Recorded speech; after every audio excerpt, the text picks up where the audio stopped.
नमस्ते, शुभ प्रभात। दैनिक जागरण के महत्वपूर्ण खबर में आप सभी का स्वागत है। आज हम बात करेंगे दैनिक जागरण की कुछ महत्वपूर्ण खबरों के बारे में। साथ ही एक यूपीएससी जो विगत वर्ष पूछा गया प्रश्न है उस पर भी चर्चा करेंगे। याद रखिएगा, दैनिक जागरण का राष्ट्रीय संस्करण है जिसमें आप लोग को वही खबरें मिलेंगी जो आपके परीक्षा के पॉइंट ऑफ व्यू से इंपॉर्टेंट होगी। आशा करती हूँ कि आप लोग को यह खबर अच्छी लगे। धन्यवाद। चलिए देखते हैं आज की क्या खास खबरें, उन्हें हम एक एक करके देख लेते हैं। और खबर की तरफ आगे बढ़ने से पहले हम प्रश्न को देखेंगे, उसके बाद खबरों को एक एक करके देख लेंगे। और अगर आप लोग हमारे चैनल में पहली बार आए हैं तो कृपया चैनल को लाइक से सब्सक्राइब जरूर करें। तो आइए देखते हैं आज का प्रश्न क्या है। यह सिविल सेवा परीक्षा विगत वर्ष 2018 का प्रश्न है।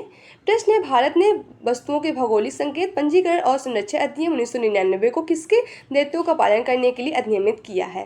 पहला है अंतर्राष्ट्रीय श्रम संगठन, दूसरा अंतर्राष्ट्रीय मुद्रा कोष, तीसरा व्यापार और विकास पर संयुक्त राष्ट्र सम्मेलन, चौथा है विश्व व्यापार संगठन। तो आप लोग चिंटो थे कि आप लोग इसका आंसर कमेंट बॉक्स में जरूर बताएं और इस क्वेश्चन का फोन एनालाइज हम वीडियो के लास्ट में जरूर करेंगे। अगर आप लोग को इसकी पूरी जानकारी चाहिए तो आप लोग वीडियो को लास्ट तक जरूर देखें। तो चलिए देखते हैं ऐसी क्या खास खबरें, उन्हें हम एक एक करके देखते हैं। मंत्रालय बंटवारे का फॉर्मूला लगभग तैयार, राष्ट्रपति से मिलकर आज सरकार गठन का दावा पेश करेंगे मोदी, 9 जून को लेंगे शपथ। आपको पता लगा था तीसरी बार प्रधानमंत्री बनने जा रहे प्रधानमंत्री नरेंद्र मोदी और 9 जून को लेंगे शपथ। अब बात आती है कि क्या संविधान में प्रधानमंत्री के बारे में कुछ उल्लेख है, उनकी शक्ति उनके कार्य के बारे में कुछ उल्लेख है? तो आपको बता दें, संविधान के किसी भी अनुच्छेद में प्रधानमंत्री के बारे में उल्लेख नहीं है। हालांकि मंत्रिपरिषद जो होता है उसके बारे में संविधान के अनुच्छेद में कुछ उल्लेख बातें कही हैं। तो आइए हम लोग बात कर लेते हैं कि मंत्रिपरिषद का जो है वो संविधान के किस अनुच्छेद में उसकी बातें की गई हैं। तो संविधान के अनुच्छेद 74 में मंत्रिपरिषद के गठन के बारे में उल्लेख किया गया है, जबकि अनुच्छेद 75 में मंत्रिपरिषद की नियुक्ति, उनके कार्यकाल, जिम्मेदारी, शपथ, योग्यता और मंत्रियों के वेतन भत्ते के संबंधित है। आपको पता है संविधान की अनुसूची 2 और संविधान की अनुसूची 3 में जो भी मंत्रिपरिषद, जो भी मंत्री होंगे, जो भी नेता होंगे, उन्हें शपथ समारोह और उनको जितने वेतन, कितना वेतन उनको मिले, कितने भत्ते मिलेगी, तो उनका प्रावधान किया है। संविधान की अनुसूची 2 में वेतन की बात की गई है, संविधान की अनुसूची 3 में शपथ की बात की गई है। अब बात करते हैं मंत्रिपरिषद की। मंत्रिपरिषद में 3 श्रेणियां होती हैं, अर्थात कैबिनेट मंत्री, राज्य मंत्री, उप मंत्री। इन सभी मंत्रियों के शीर्ष स्थान पर प्रधानमंत्री होता है। आपको पता है जिस भी पार्टी को बहुमत मिलता है उसमें से सभी उसी में से चुने मंत्रियों, उसी बीच में चुने उन्हीं सभी के बीच में से एक वरिष्ठ नेता को चुनकर प्रधानमंत्री नियुक्त किया जाता है। आपको पता है प्रधानमंत्री का चुनाव प्रत्यक्ष तरीके से भी होता है। और आपको पता है कैबिनेट मंत्री जो होता है इसका हमारे संविधान में कहीं भी उल्लेख नहीं है। ये आमतौर पे ये जो आमचल में जो भी भाषा होती है उसमें प्रयोग किया जाता है। बाकी इसका कैबिनेट मंत्री का संविधान के किसी भी अनुच्छेद में उल्लेख नहीं है। कैबिनेट मंत्री वो होते हैं जैसे केंद्र के महत्वपूर्ण मंत्रालय से गृह मंत्रालय, रक्षा मंत्रालय, वित्त मंत्रालय, विदेश मंत्रालय आदि ये प्रमुख जो मंत्रालय होते हैं इन्हीं के ये मंत्री होते हैं कैबिनेट मंत्री, जिनके बारे में थोड़ी बहुत जानकारी आप लोग जरूर रखिए। अग्निपथ योजना की समीक्षा के पक्ष में जदयू, समान नागरिक संहिता पर भी राज्यों से बातचीत करने की वकालत और राष्ट्रीय स्तर पर जातिगत जनगणना करने की भी जताई है अपेक्षा। अब देख रहे हो जो CA कानून आया था 2019 का ना, उसी पे बातें हो रही है। अग्निपथ की अगर हम बात करें, यह देशभक्त और प्रेरित युवाओं को 4 साल की अवधि के लिए सशस्त्र बलों में सेवा करने की अनुमति देती है। इस योजना के तहत शामिल जो होने वाले युवाओं को अग्निवीर कहा जाता है और युवा कुछ समय के लिए सेवा में भर्ती हो सकेंगे। और हालांकि 4 साल बाद बैच के केवल 25% जो होते हैं उन्हीं को 15 साल की अवधि के लिए उनकी संबंधित सेवाओं में वापस भेज दिया जाता है, बाकी इनसे हट जाते हैं। तो उसी पे लेके बातें चल रही हैं कि क्या इसमें सुधार किया जाना चाहिए और क्या सुधार इसमें नहीं किया जाना चाहिए।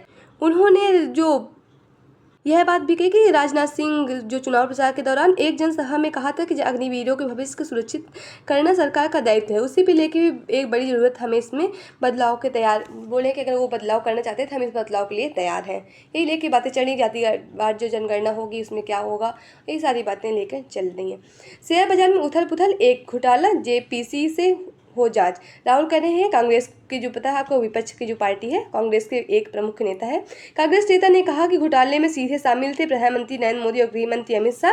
फर्जी एग्जिट पोल से बढ़ा था शेयर बाजार और निवेशकों ने गंवाए थे 30 लाख करोड़ रुपया। दावा किया था कि प्रधानमंत्री और दावा उन्होंने किया कि प्रधानमंत्री और गृह मंत्री को चुनाव के नतीजे मालूम थे, फिर भी मतलब चुनाव के असली मालूम थे, फिर भी उन्होंने जो निवेशक थे उनको स्टॉक मार्केट में शेयर करने के लिए, निवेश करने के लिए बढ़ावा दिया है।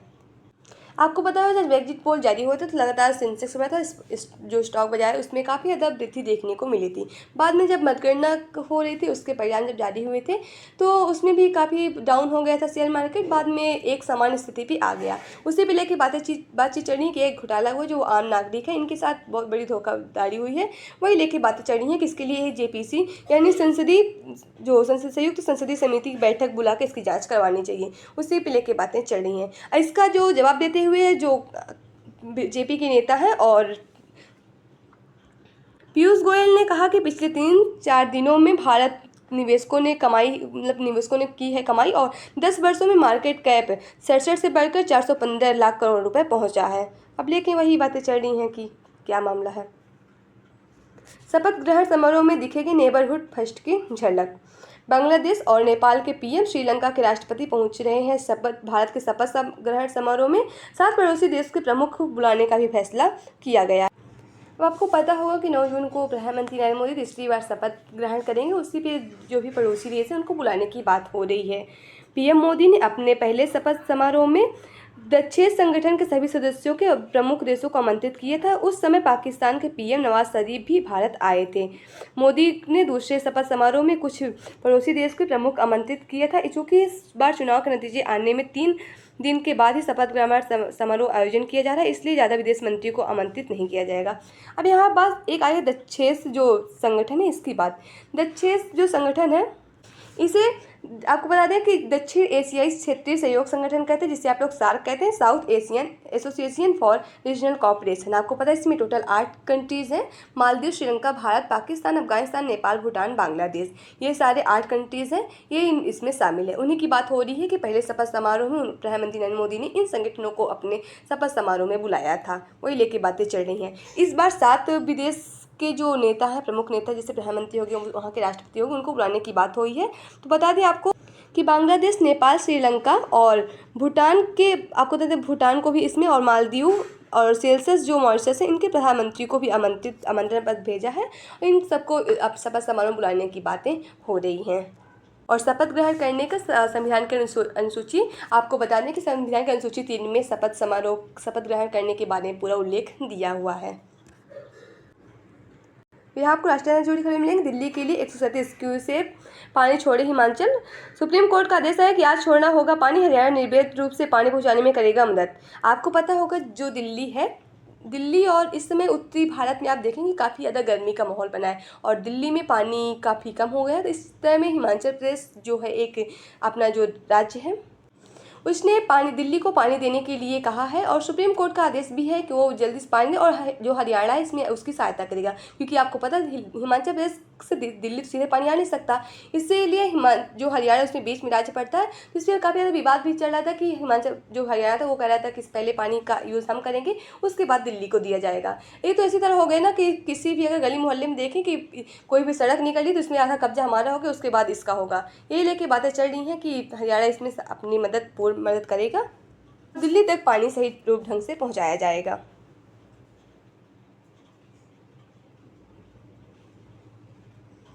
चुनाव आयोग ने राष्ट्रपति द्रौपदी मुर्मू को सौंपी नवनिर्वाचित लोकसभा सदस्यों की सूची। अब राष्ट्रपति नई सरकार गठन करने के लिए प्रक्रिया शुरू कर देंगे। 17वीं लोकसभा चुनाव का कार्यकाल 16 जून को हो रहा है समाप्त। आपको पता होगा जो भी ये चुनाव हुआ है 18वीं लोकसभा का, इसकी सारी पूरी जिम्मेदारी जो होती है वो भारतीय निर्वाचन आयोग के पास होती है, इलेक्शन कमीशन ऑफ इंडिया, जिसे आप लोग आम भाषा में चुनाव आयोग भी कहते हैं। इसकी स्थापना 25 जनवरी 1950 को हुई थी, जिस दिन आप लोग मतदाता दिवस भी मनाते हैं। और मतदाता दिवस मनाने की शुरुआत 2011 में शुरू हुई थी। और इसके पहले जो मुख्य चुनाव आयुक्त थे शिव कुमार सेन है। वर्तमान में जो मुख्य चुनाव आयुक्त है वो राजीव कुमार है, जिनके बारे में आप लोग जानते रहिए। परिणाम के बाद निर्वाचन आयोग ने हटाई आदर्श आचार संहिता। चुनाव आयोग ने केंद्रीय कैबिनेट सचिव और राज्य के मुख्य सचिवों को दी जानकारी। 16 मार्च को लोकसभा चुनाव की घोषणा के बाद लागू हो गई थी आचार संहिता।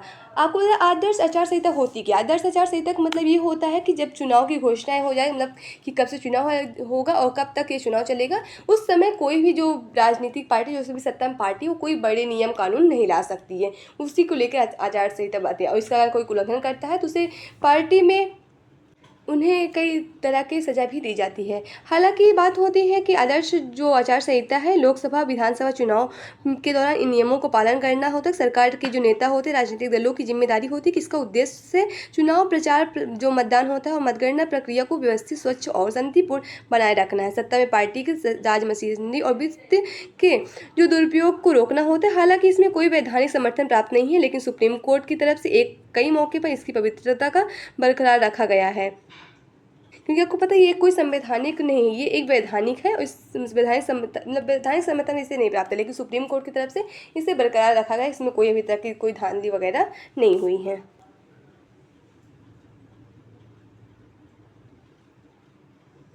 18वीं लोकसभा में 78% सदस्य स्नातक व उससे अधिक शिक्षित हैं। पहली बार चुनकर आए लोकसभा में इस बार पहली बार लोकसभा में मुकाबले में पहली बार चुनकर आने वाले सदस्यों की संख्या बढ़ी हुई है और 267 थी 17वीं लोकसभा में चुनाव से बढ़कर आने वालों की संख्या और 280 है इस बार चुन के आए हुए सदस्यों की संख्या। इस बार काफ़ी ज़्यादा क्षेत्रीय दल के लोग भी इस बार देखेंगे आपको कि संसद में देखने को मिलेंगे, लोकसभा में देखने के आपको मिलेंगे। ताइवान से मोदी को मिली बधाई से चीन परेशान है। पीएम मोदी व ताइवान के राष्ट्रपति के बीच हुए संवाद पर जताया विरोध, कहा भारत ने दिया था एक चीन नीति का समर्थन करना चाहिए इसका पालन। अब एक चीन नीति क्या है, आपको पता होगा कि चीन कहता है कि भारत जो ताइवान है और वो चीन का एक हिस्सा है। अभी वो एक प्रदेश के रूप में अलग हुआ है, एक प्रदेश के रूप में अलग, कुछ दिन बाद वो उसमें मिल जाएगा। उसी पे लेके ये बातें चल रही हैं। उसने जब ही हाल ही प्रधानमंत्री नरेंद्र मोदी बने, उनको बधाई दिया, ताइवान के राष्ट्रपति ने इनको बधाई दी, उसी पे चीन लेके विरोध कर रहा है कि प्रधानमंत्री नरेंद्र मोदी ने इस पर बात की थी कि वह एक जो वन चीन नीति है उसका समर्थन करेंगे, लेकिन इस बार ये उसका उल्लंघन नहीं कर सकते। वही लेके बातें इस पर चल रही हैं। अब देख रहे हैं वही सारी बातें राजनीति की चलेंगी। यह है आप लोग का संपादकीय पात्र है। आप लोग के लिए प्रीलिम्स, मेंस, इंटरव्यू, अन्य प्रतियोगिता परीक्षा से जुड़ी खबरें मिलेंगी, जिसे आप लोग जरूर पढ़ लीजिए। देश दुनिया के लिए जनादेश का संदेश। मतदाताओं का रुझान दर्शाता है कि वे ऐसे सशक्त विपक्ष चाहते हैं जो सत्ता पक्ष को निरंकुश होने न दें और सरकार की योजनाओं को लोकहित में सुनिश्चित करें। आपको पता होगा इस बार का जो विपक्ष है काफ़ी ज़्यादा मजबूत है और एक जो हमारा आपको पता है विश्व में सबसे बड़ा लोकतंत्र हमारा देश माना जाता है और एक लोकतांत्रिक देश के लिए काफ़ी ज़्यादा इंपॉर्टेंट हो जाता है कि विपक्ष ज़्यादा मजबूत हो। विपक्ष मजबूत रहेगा तो लोगों को विकास के बारे में बातें होंगी, विकास के मुद्दे पर, जो रोजगार के मुद्दे पर बातें होंगी। सरकार एक मतलब जो भी अगर एक पार्टी को ज़्यादा बहुमत मिल जाता है तो वो निरंकुश भी होने के उसके मतलब चांसेस दिखते हैं, लेकिन इस बार ऐसा कुछ भी नहीं हो सकता क्योंकि आपको पता है विपक्ष भी इस बार काफ़ी ज़्यादा मजबूत है। वही लेकर उससे बातें चल रही हैं, उसी पर आज आर्टिकल लिखा तो इससे आप लोग जरूर पढ़ लीजिए। सुधार की राह पर आगे बढ़े सरकार, जल्द ही नई सरकार के गठन के लिए शपथ ग्रहण कार्यक्रम आयोजित किया जाएगा। नरेंद्र मोदी लगातार तीसरी बार प्रधानमंत्री पद की शपथ लेंगे।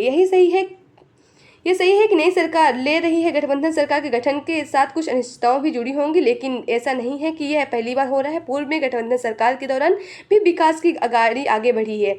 ऐसे में नई सरकार भी इससे उम्मीद है कि वह आर्थिक सुधारों की राह पर आगे बढ़ते हुए प्रतिफल समान रूप से विस्तारित कर विमर्शता को दूर करने में काम करेगी। आपको पता है इस बार गठबंधन की सरकार बनी क्योंकि आपको पता है कि कोई भी पार्टी है कि किसी को भी बहुमत प्राप्त नहीं हुआ है। बहुमत प्राप्त करने के लिए 272 सीटों पे का आंकड़ा दिया हुआ, लेकिन इस बार किसी भी पार्टी को इतने सीट पे बहुमत नहीं प्राप्त हुआ क्योंकि इस बार, और आपको पता है बीजेपी और एनडीए का गठबंधन से सरकार इस बार सत्ता पे आई है।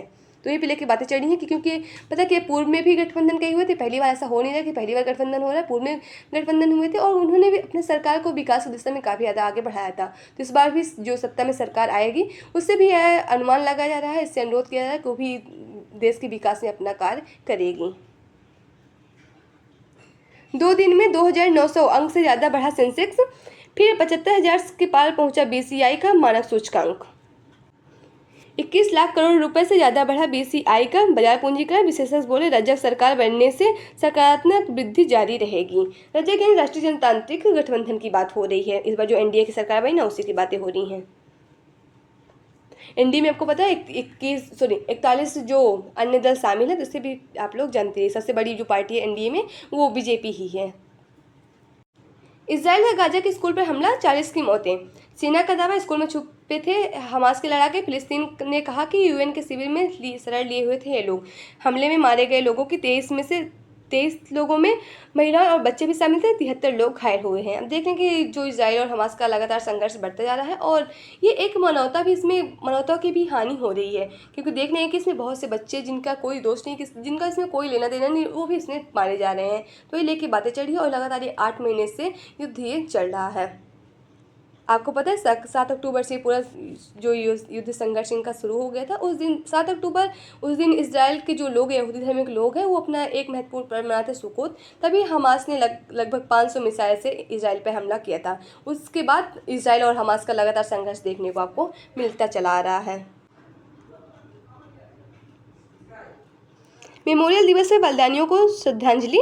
इसकी शुरुआत 1956 में हुई थी और ये जो श्रद्धांजलि थी, द्वितीय विश्व युद्ध में जो शामिल लोग थे, जो शहीद हो गए थे, उन्हें को श्रद्धांजलि दी जाती है। और इस श्रद्धांजलि को दिवस के रूप में अमेरिका भी अपने बलिदानियों को याद करता है। आपको द्वितीय विश्व युद्ध 1939 से लेकर 1945 तक चला था, तो इसे भी आप लोग जानते रहिए। यहाँ आपको खेल से जुड़ी खबर मिलेंगी। भारत साथ वेस्ट इंडीज, अफगानिस्तान और इंग्लैंड सेमीफाइनल के प्रबल दावेदार है। अफगानिस्तान की टीम सुपर स्तंभ बन के फिर उभरेगी। भारत और पाकिस्तान का मैच महामुकाबले से कम नहीं, बयान लारा करें। देख रहे हैं कि आपको पता है कि 9 जून को भारत और पाकिस्तान का T20 वर्ल्ड कप शुरू होने जा रहा है ना, उसी की बातें हो रही हैं। और T20 वर्ल्ड कप की शुरुआत अगर हम बात करें 2007 में इसकी शुरुआत हुई थी। दक्षिण अफ्रीका में पहला मैच खेला गया था। अमेरिका को क्रिकेट की सुपर पावर देंगे भारत पाक। सुपर पावर देश में क्रिकेट को बढ़ावा देने के लिए खेला जाएगा यह महामुकाबला।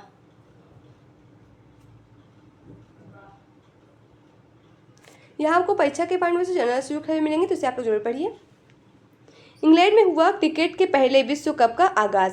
1975 में आज ही के दिन इंग्लैंड में पहला पुरुष क्रिकेट विश्व कप शुरू हुआ था। टूर्नामेंट में पहला मैच लॉर्ड्स क्रिकेट ग्राउंड पर इंग्लैंड और भारत के बीच हुआ था और विश्व कप में 60 ओवर के प्रारूप में खेला गया था। टूर्नामेंट के फाइनल में ऑस्ट्रेलिया को हराकर वेस्ट इंडीज ने विश्व कप जीता था। क्या आप लोग बता सकते हैं इस बार का विश्व कप किसने जीता और ये कौन से क्रम का विश्व कप था? तो इसे आप लोग कमेंट बॉक्स के माध्यम से जरूर बताएं। और इसको होस्ट करने वाली कंट्री कौन थी, तो इसे भी आप लोग कमेंट बॉक्स के माध्यम से जरूर बताएं। 3 डिग्री सेल्सियस गर्म हो रहा है भूजल। दुनिया के पहले वैश्विक भूजल तापमान मॉडल ने भविष्यवाणी की जीवन सुरक्षा के लिए होगा खतरा। और मध्य एशिया, उत्तर अमेरिका के कुछ हिस्सों में, दक्षिण अमेरिका में अमेजन वर्षावन नजर आएगा ज़्यादा असर। भूजल तापमान का मॉडल तैयार है। पानी में गर्मी कैसे फैलती है, इसके आधार पर शोधकर्ताओं ने वर्तमान भूजल तापमान का मॉडल तैयार किया। इसके लिए दुनिया भर के 2000 से 2100 के बीच के बदलाव का भी अनुमान लगाया जा रहा है। भूजल पृथ्वी की सतह के नीचे चट्टानों और मिट्टी के छिद्रों में मौजूद है। अब देखिए लगातार गर्मी बढ़ रही है, उसी पे बातें चढ़ी हैं। तो आपको मूवीज जुड़ी खबर मिल जाएंगी। अगर इंटरेस्ट हो पड़े इतना कोई बात ही नहीं। तो ऐसी खबरें समाप्त होती है। आशा करती हूँ कि आप लोग को यह खबर अच्छी लगे। अगर खबर अच्छी है तो कृपया चैनल को लाइक से सब्सक्राइब जरूर करें। अगर आप लोग के पास कोई सुझाव है तो भी आप लोग हमसे साझा कर सकते हैं। तो आइए देखते हैं आज का जो प्रश्न है उसका हम लोग विश्लेषण देखते हैं। आज का प्रश्न, भारत में वस्तुओं के भौगोलिक संकेत पंजीकरण और संरक्षण अधिनियम 1999 के किसके दायित्वों का पालन करने के लिए अधिनियमित किया गया था? जिसका सही जवाब होगा ऑप्शन डी, यानी विश्व व्यापार संगठन। तो आइए हम लोग इसका विश्लेषण देख लेते हैं। भौगोलिक संकेत यह एक प्रकार की बौद्धिक संपदा है। विश्व व्यापार संगठन बौद्धिक संपदा अधिकारों के व्यापारों से संबंधित पहलू समझौते के तहत बौद्धिक संपदा अधिकारों को मान्यता देता है। व्यापार समझौते बौद्धिक संपदा अधिकार है, यानी trade related accept of intellectual property right, यानी TRIPS समझौते के अनुच्छेद 22(1) के तहत GI टैग ऐसे कृषि या एक ऐसे निर्यात उत्पादों की गुणवत्ता और विशिष्टता का आश्वासन देता है कि जो एक विशिष्ट भौगोलिक क्षेत्र के उत्पादन होता है, जिसके कारण अद्वितीय विशेषण और गुणों का समावेश होता है। अतः विकल्प डी सही जवाब है। तो आज की खबरें समाप्त होती है। आशा करती हूँ कि आप लोग को यह खबर अच्छी लगे। धन्यवाद।